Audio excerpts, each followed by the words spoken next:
மங்கள மரபுகள்.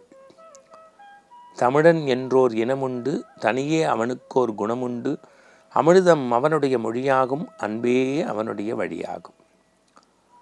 இந்த பாரத தேசத்தில் எத்தனையோ மதம், இனம், மொழி இருக்கிறது.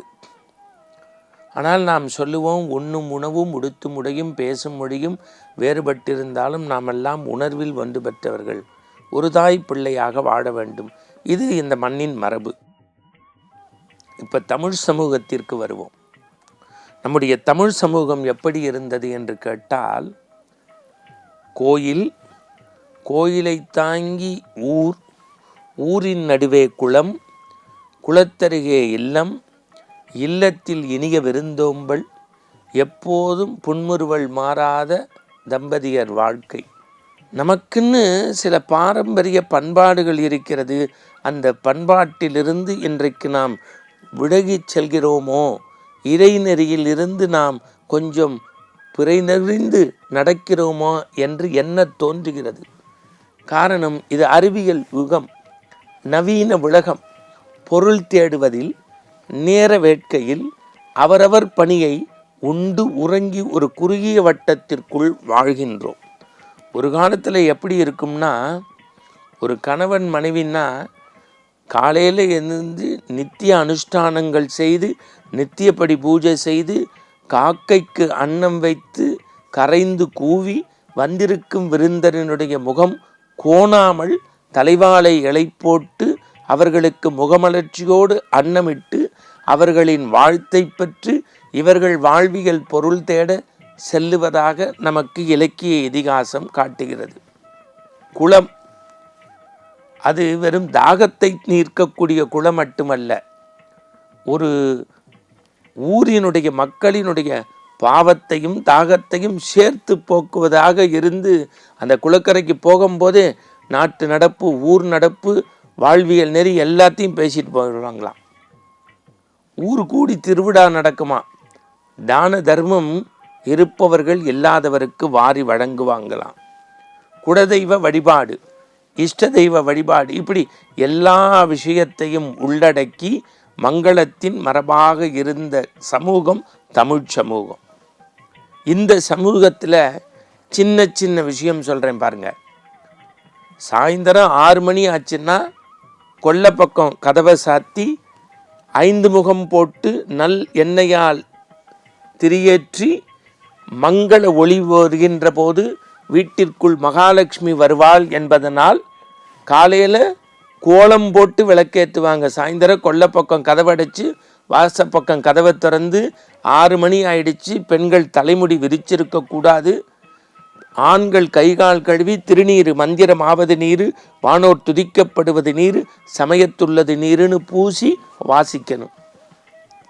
பெண்கள் பொட்டு எப்படி வைக்கணும், அற்புதமாக நான் பலமுறை சொல்லியிருக்கேன்.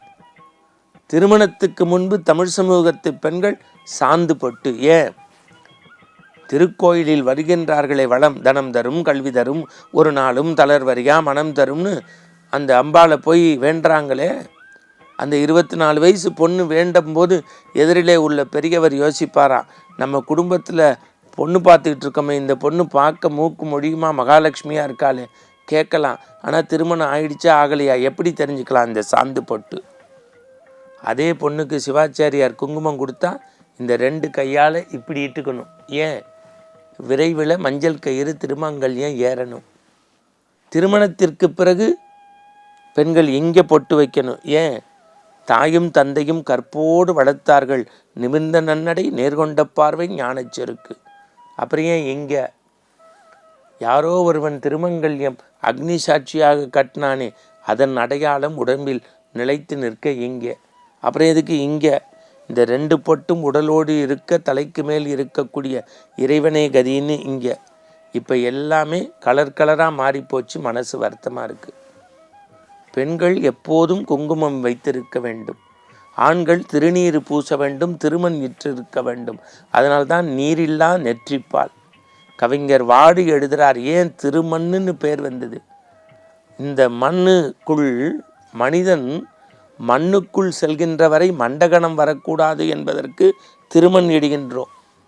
ஏன் திருநீர் பூசுகின்றோம்? நம்முடைய உடம்பிலிருந்து ஆவி பிரிகின்ற வரை ஆணவம் கூடாது என்பதற்கு திருநீர். அந்த ஆவியில் சுட்டரித்து தான் சாம்பலை பூசுகிறோம். எல்லாத்துக்கும் மரபு உண்டு.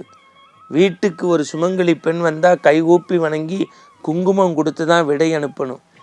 அதுலேயும் தெய்வத்தின் குரலில் பெரியவர் எழுதுகிறார், நவராத்திரி விழாக்கு நீங்கள் 10 பெண்கள் இல்லத்துக்கு வந்தால் 9 பெண்களுக்கு எல்லாம் செய்கிறீங்க. வளையல், மஞ்சக்கிழங்கு, மருதாணி, நலங்கிடுதல் எல்லாம் செஞ்சுட்டு ஒரு பொண்ணை பார்த்துட்டு பார்க்காம இருக்கீங்க. ஏன்? அவள் 43 வயதிலேயே விதவை ஆயிட்டா. அதனால் அவளுக்கு நாம் செய்யலாமா சுப நிகழ்வுன்னு நினைக்கிறீங்க.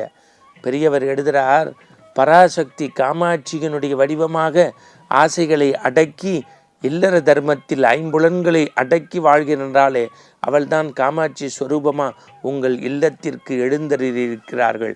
எனவே அவளுக்கு மரியாதை செய். இதையெல்லாம் நாம் படிப்பதில்லை. அர்த்தமுள்ள இந்து மதம் படிப்பதில்லை. தெய்வத்தின் குரல் படிப்பதில்லை. வாய் பிடித்ததோ மாங்காய் பிடித்ததோ என்று பேசுகின்றோம். அது சைவ பெருமக்களாக இருந்தாலும் வைணவ பெருமக்களாக இருந்தாலும் பாரத தேசத்தில் இருக்கக்கூடிய அன்பர்களை கைகூப்பி ஜெயா தொலைக்காட்சியினுடைய அருள் நேரத்தில் சொல்லுவேன், பிள்ளைகளுக்கு சமய சின்னத்தை பூச கற்றுக்கொள்ளுங்கள். குலதெய்வ இஷ்ட தெய்வ வழிபாடு செய்யுங்கள்.